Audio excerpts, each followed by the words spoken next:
C'est des choses qui échappent. C'est des choses qui échappent au commun des croyants. La puissance du péché est terrible. La puissance du péché est destructrice.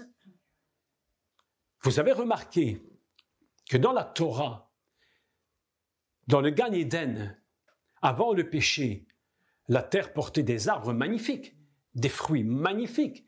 Il dit, tu mangeras de tous les arbres. Mais suite à la faute, qu'est-ce qui est écrit? Elle va te donner des épines et des ronces. On appelle ça en hébreu kotz vedardar.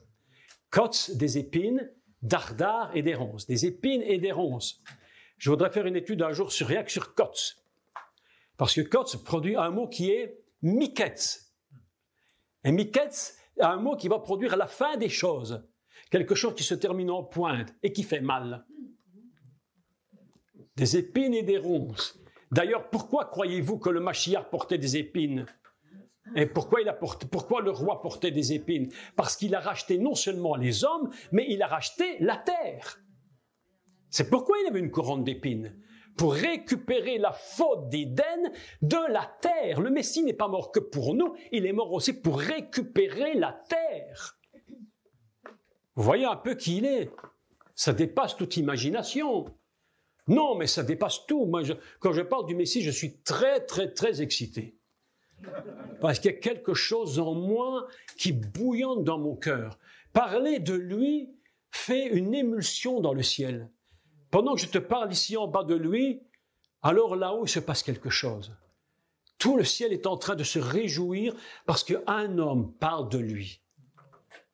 Mes amis, il est temps qu'on élève le Seigneur à sa juste valeur et qu'on arrête de le remettre simplement au niveau de l'homme. Il est au-delà de tout ça.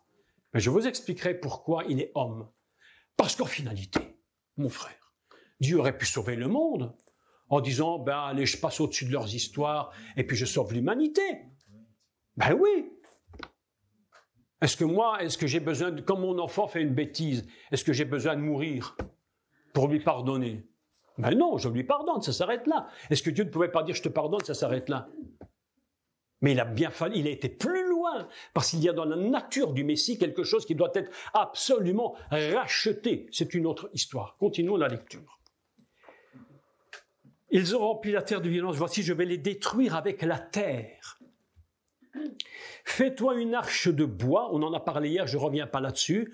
Donc, une arche de bois.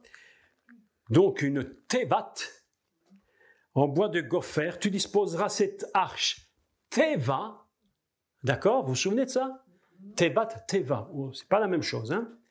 Et tu l'enduiras de pardon. Tu l'enduiras de pardon à l'intérieur et à l'extérieur. Gopher, c'est Kippour. Le poids, Gopher, bitume. Gopher, c'est Kippour. Yom Kippour, la fête du grand pardon. C'est-à-dire que la caisse que Noach est en train de faire est revêtue de pardon à l'intérieur et à l'extérieur. C'est un texte incroyable, mais absolument extraordinaire. Quand tu lis un texte comme ça, tu vois déjà le niveau de Dieu, comment il fonctionne. Écoutez ceci. Et tu l'enduiras en dedans et en dehors. J'aime beaucoup en dedans, parce qu'en dedans, si on le traduit littéralement, c'est dans la maison. Tu l'enduiras dans la maison.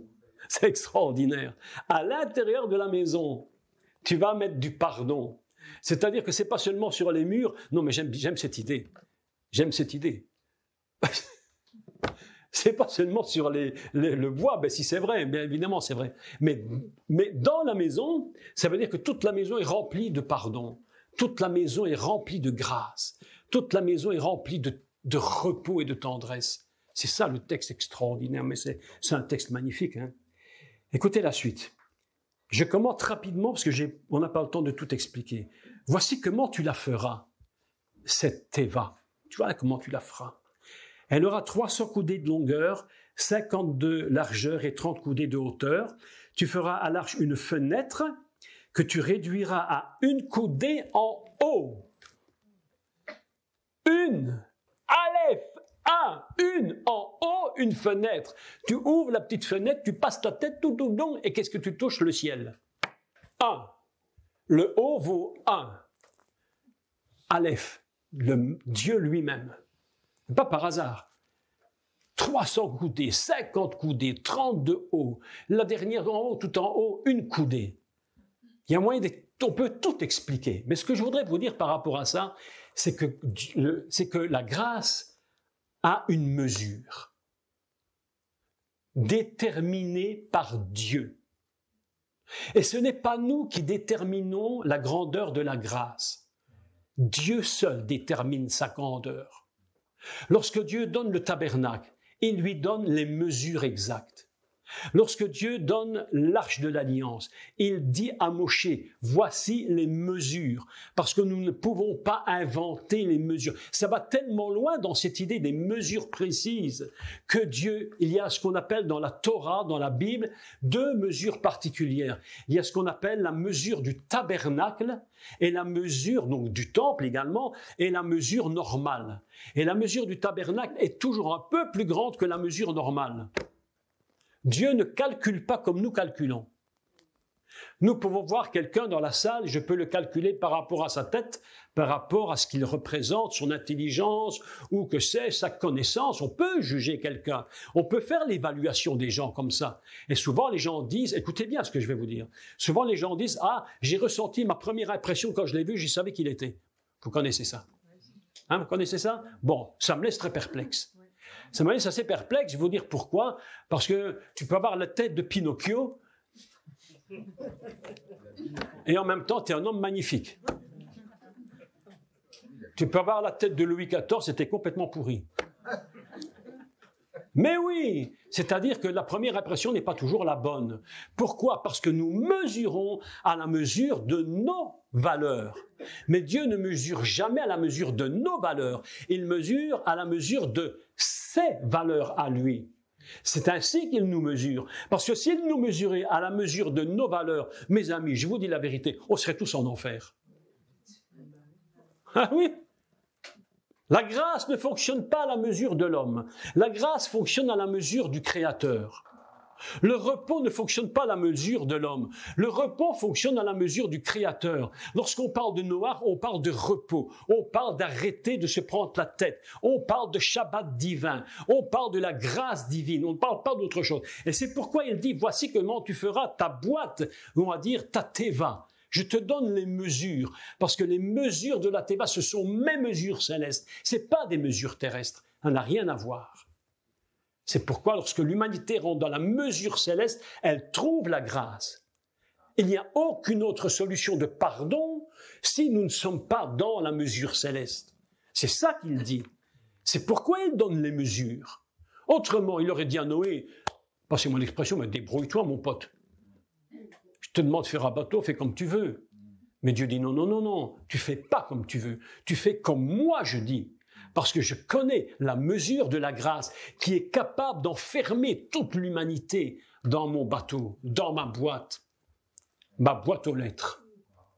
Lorsque tu rentres dans la boîte de Noach, tu rentres dans la Torah, tu rentres dans la lettre hébraïque, tu rentres dans tous les mots hébreux, tu rentres dans chaque lettre est remplie de Dieu. Chaque lettre, la plus petite lettre, le Yud est rempli de Dieu. C'est tellement rempli de Dieu, j'aime beaucoup le dire, mais je redis tellement de fois le même, mais qu'importe. Les rabbins nous disent une chose que j'aime tellement, et les sages d'Israël nous disent que même la Torah, il dit, chaque lettre est remplie de Dieu. Et même entre les lettres, le blanc est rempli de Dieu. Parce que chaque lettre émane de chaque lettre de la parole de Dieu une telle puissance que chaque lettre est capable d'émaner de chaque lettre une puissance divine qui remplit même le blanc. C'est pourquoi il est dit que de Yeshua sortait une force. Certains le touchaient et il dit, qui m'a touché? Il dit, qui m'a touché? Parce qu'il sentit qu'une force était sortie de lui. Parce que lui qui est Torah, lui qui est parole, lui qui est tout l'alphabet hébreu, il est l'Aleph et le Tav, il est le signe, il est le Hot, le signe, l'Aleph, le Tav, il est tout en lui. Et lorsque les gens s'approchaient de lui, on sentait une fusion incroyable de l'onction. Les gens se jetaient sur lui. Oh là là là là là. Que Dieu fasse grâce à notre vie. Que Dieu fasse grâce. Un jour, je raconte une petite histoire. Raconter une petite histoire. Un jour, j'étais au Congo, à l'époque où j'allais au Congo, en Afrique, Et j'ai le malheur de raconter cette histoire que je vous dis maintenant, qu'une force sortait de lui et qu'il les guérissait tous. Et j'ai dit, mais le Seigneur est en nous, une force sort de moi, vous guérit tous. J'aurais jamais dû dire. La foule s'est levée. Ils me sont sautés dessus. À la maison, j'ai la vidéo. Les pasteurs ont dû venir rentrer dans la foule, m'arracher. Ils m'auraient mis tout nu. Oui, j'aurais fini tout nu. Pour avoir une part de mes vêtements, pour être guéri. Mais je vous dis... Oui, ils ont appliqué à la lettre. N'appliquez pas aujourd'hui. Faites très attention. Mais, mes amis, une force sortait de lui. Parce que lorsque nous rentrons dans cette arche, lorsque nous rentrons dans cette teva, il y a une puissance de Dieu. C'est pourquoi la Bible nous dit qu'à l'intérieur, il y a du pardon. Lorsque nous serons au ciel avec lui, dans la teva céleste, parce qu'il y a la teva céleste, la tevat, en haut, nous allons être baignés dans un pardon éternel. Et ce pardon éternel pose une telle puissance, que ce pardon est tellement grand que Dieu lui-même a tellement la possibilité de pardonner que ce pardon va même l'empêcher, comme le dit le prophète, de se rappeler même de ce que nous avons fait. Mes amis, là-haut, on parle de « j'ai vu le ciel », moi j'ai jamais vu le ciel. Jamais vu le ciel tel qu'il est. Mais le véritable ciel de Dieu, sa véritable présence là-haut, tu ne sais même pas imaginer. Personne ne peut l'imaginer. Ça dépasse toute imagination. Un lieu de repos. On ne connaît pas le repos ici. Je te demande tous les matins, on vous pose la question, vous avez bien dormi? Certains disent oui, certains disent non. Hein?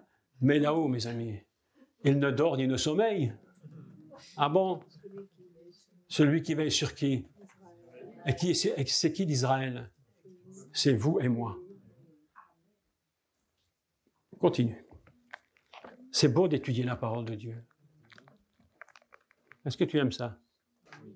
Un petit oui quand même, hein? C'est toujours petit. Oui. C'est déjà un peu mieux. Tu réduiras une coudée. Le haut, c'est une coudée. Et ça s'ouvre vers le ciel. C'est pourquoi c'est un en haut. Un en haut. Écoutez la suite. Tu feras à l'arche une fenêtre que tu réduiras une coudée, tu établiras une porte sur le côté de l'arche. Et tu construiras un étage inférieur, un second et un troisième. 3 étages. Vous avez vu 3 étages, comme dans le temple de Jérusalem. 3 étages. Le parvis, le saint et le saint des saints. 3 étages. On est dans les mêmes structures de la Torah. 3 étages. J'aime faire toujours des parenthèses et des reparenthèses parce que c'est comme ça qu'on apprend des choses. Est-ce que vous croyez honnêtement que le Saint des Saints, ce qu'on appelle le lieu très saint, fausse traduction, j'aime pas du tout l'expression de lieu très saint. Il est marqué Kodesh HaKodashim. Est-ce que c'est juste? Kodesh HaKodashim. C'est-à-dire que tous les lieux sont saints au même niveau. C'est seulement l'emplacement qui change. Le saint des saints. C'est-à-dire que tout est au même niveau de sainteté. C'est normal parce que on ne peut pas avoir un lieu un peu moins saint et un peu plus saint. Et les sages d'Israël vont nous faire cette réflexion absolument magnifique. Ils sont même posé la question, est-ce que le saint des saints, entre 1000 parenthèses et 1 milliard de guillemets, est-ce que le saint des saints serait aussi saint que le parvis? Et vous savez ce qu'ils disent? Ils disent, écoutez, la réflexion du rabbin est très belle. Ils disent, le saint des saints est ce qu'il est à cause du parvis. Parce que le saint des saints ne prend que le sang qu'on a sacrifié au parvis. Donc, quel est le plus saint? S'il y avait un saint plus saint, ce serait le parvis, puisque c'est le lieu qui représente la croix du Mashiach, le sacrifice. Donc, tous les lieux saints dans le parvis sont tous saints au même niveau. Mais la position du Saint des Saints est très particulière. Et Dieu a décidé que la position très particulière du Kodesh HaKodashim allait disparaître à tout jamais. Comment tu oses dire des choses pareilles? Elle va dire, mais bien sûr, à la croix, ce qu'on appelle le paroret, le voile s'est déchiré et a laissé sortir la grâce dans le monde. C'est pourquoi le monde entier est livré au Kodesh HaKodashim. Le Saint des Saints est ici aujourd'hui. Il est ici. Je ne vous enseigne pas depuis le parvis. Mais non. Je ne vous enseigne pas depuis le lieu saint. Je vous enseigne depuis le Saint des Saints. Et tu sais pourquoi je le dis? Parce que pendant que je t'enseigne, je sais que ton cœur est touché. D'une façon très spéciale. Et tu ressens dans ton esprit quelque chose. Qui ressent quelque chose? Pas parce que Jacques y parle. Non, non, non. C'est pas parce que je te parle. Mais c'est parce que l'Esprit sort du Saint des Saints. C'est ce que tu nous disais. Qu'est-ce qui sort du temple, sous la porte? L'eau. Et je vous l'ai dit tout à l'heure. L'eau et l'Esprit sont ensemble. C'est extraordinaire. Est-ce que vous savez quel est le plus grand moment de tristesse d'Israël? Est-ce que vous connaissez le plus grand moment de tristesse? Laissez-moi expliquer ça, afin que vous compreniez bien. Le plus grand moment de tristesse d'Israël, c'est lorsque l'Esprit s'est retiré du temple. Et le prophète va dire 3 choses. C'est étrange comme on parle, parce qu'on parle de Noé, et puis on parle de plein de choses en même temps. Mais je laisse mon esprit partir dans ces choses. Le prophète Ézéchiel, je crois, si je ne me trompe, voit l'Esprit qui sort du temple. Et l'Esprit s'arrête, il le dit, l'Esprit s'arrête à la porte. Et puis l'Esprit quitte le temple.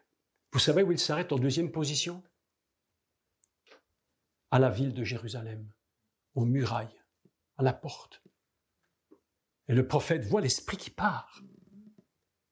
Et puis il voit l'Esprit qui s'en va. Et le temple est sans l'Esprit de Dieu. Il ne reste à Jérusalem, dans le temple, que la forme. Que la forme. Aujourd'hui, beaucoup de nos églises sont dans ce système. Il ne reste dans beaucoup d'églises que la forme de l'église. Les systèmes de l'église. Si l'église subsiste, c'est par sa tradition, par ses systèmes religieux. Tout à l'heure, hier, on parlait avec notre frère David. Et on parlait de ça, justement, de ces églises dans les formes. La forme est là, mais l'esprit n'est plus là. Le plus grand moment de tristesse de l'Église, c'est quand l'Esprit quitte l'Église. C'est pourquoi il est dit, n'attristez pas le Saint-Esprit. N'attristez pas le Saint-Esprit. Et puis Paul dit, il dit une chose, comme il dit, c'est quoi la deuxième chose? N'éteignez pas le Saint-Esprit. Il y a un temps dans la vie des croyants où nos comportements peuvent l'attrister. Mais tant qu'on attriste, il se dit, on peut encore peut-être sauver les histoires. Mais le moment où tu l'éteins, c'est-à-dire il s'arrête en toi, ça c'est la catastrophe. Et voilà que le temple de Jérusalem se trouve sans l'Esprit. C'est la chose la plus triste qui existe. Le temple sans l'Esprit de Dieu. Dieu a dit, je veux habiter parmi mon peuple. Mais il te reste le bâtiment, mais il n'y a plus le Seigneur. C'est terrible. Donc, je vous disais que la grâce est à la mesure du céleste, jamais à la mesure du terrestre. C'est pourquoi les mesures sont parfaites. Ce soir, je vais vous expliquer la grâce, telle qu'elle est écrite dans ce livre, et expliquer comment fonctionne la grâce. Vous allez entendre quelque chose d'absolument magnifique. Et je continue.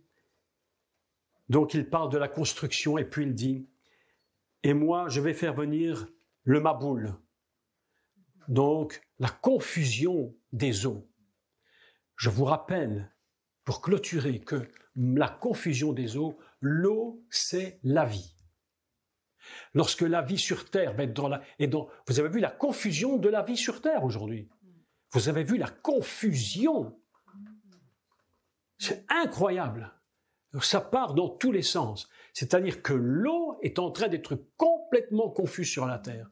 Je vais faire venir le Maboul d'eau sur la terre pour détruire toute chair, ayant un souffle de vie sous le ciel. Et tout ce qui est sur la terre périra. Mais j'établis, écoutez bien, c'est ici que commencent les 7 fois où Dieu fait alliance. Avec Noach, Dieu fait 7 fois l'alliance. Il répète 7 fois la chose.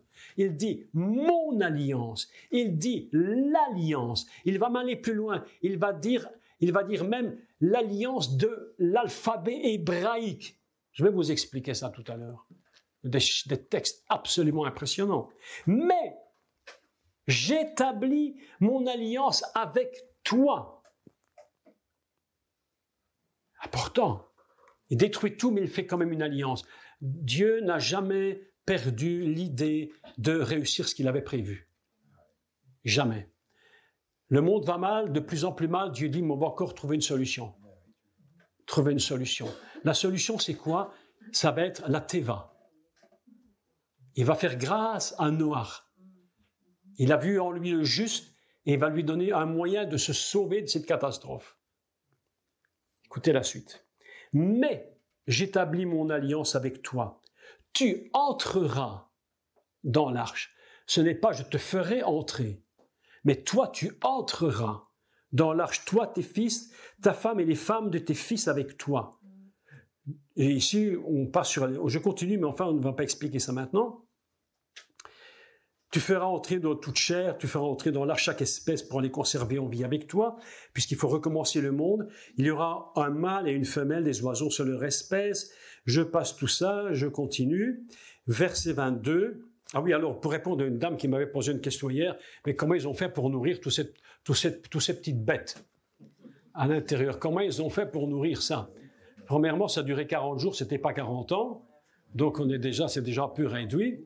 Et Dieu dit, parce que Dieu pense à tout, et toi prends de tous les aliments que l'on mange, et fais-en une provision auprès de toi, afin qu'ils te servent de nourriture ainsi qu'à eux. C'est ce que fit Noé. Il exécuta tout ce que Dieu lui avait ordonné.